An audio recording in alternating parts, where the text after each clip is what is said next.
Hey guys, this is Bouman and welcome to another video.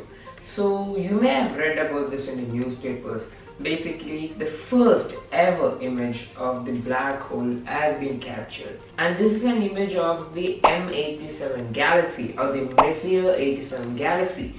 And seeing that image, first of all, what you may think is that why is that image so blurred? Let me tell you why that image is so blurred. The Messier 87 black hole is located about 53.5 million light years away from the sun, which is a huge number. It is due to our existing technology that we are able to capture at least such an image. Talking more about the black hole, the Messier 87 black hole has about 6.5 billion times mass as that of our sun. Now, you may be thinking now, if this galaxy is 53.5 million light years away, why are we able to capture it? Basically, to capture that black hole, you needed a telescope which had a diameter of 10,000 kilometers, or you basically needed a telescope which has the size of the Earth.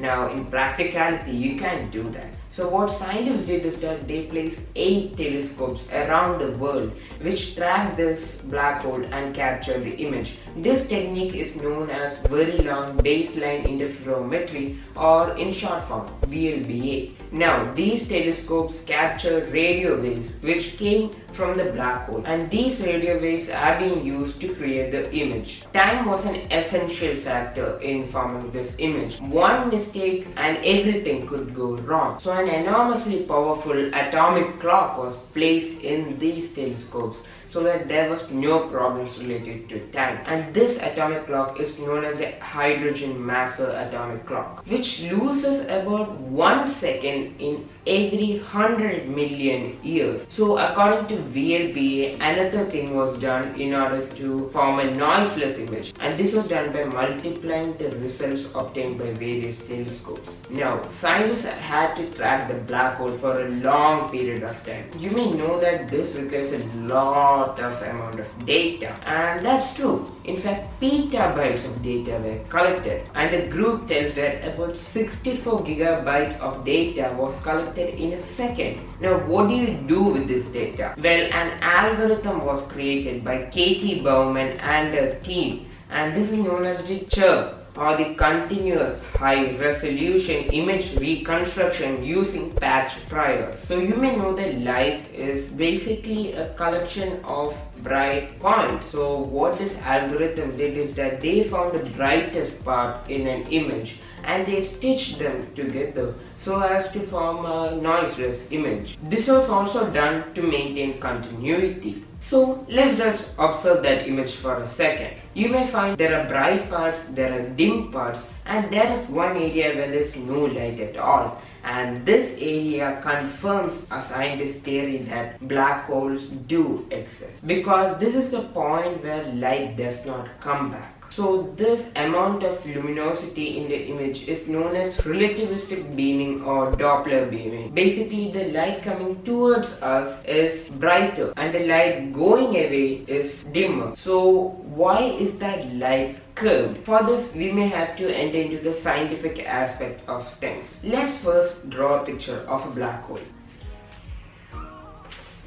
This is a black hole, and this boundary around it is known as the event horizon, or the point of no return. Until now, it must be common knowledge to you all there is an event horizon for a black hole. But one thing which many don't know is that around this event horizon there is a stable orbit known as the accretion disk, where all matter lies forming around. You may be thinking, why is there space? As I told you before, the accretion disk is stable.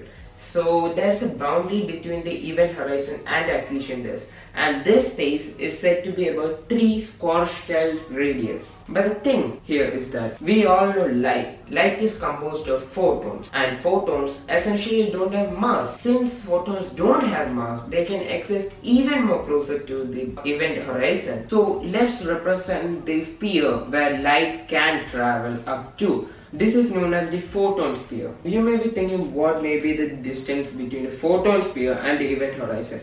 This distance is about 1.6 Schwarzschild radius. But here's the thing, even if light can come up to the photon sphere, it can get lost pretty easily. So for light to not go into the event horizon, a distance of 2.6 Schwarzschild radius is necessary. So let's just visualize things a bit. If light rays are coming in a straight line up to the photon sphere, then what happens is that it gets traveled into the event horizon. And this happens for any future light rays as well. After the light comes traveling from a distance of 2.6 Schwarzschild radius, then it comes up to the photon sphere, it grazes it, and it moves on.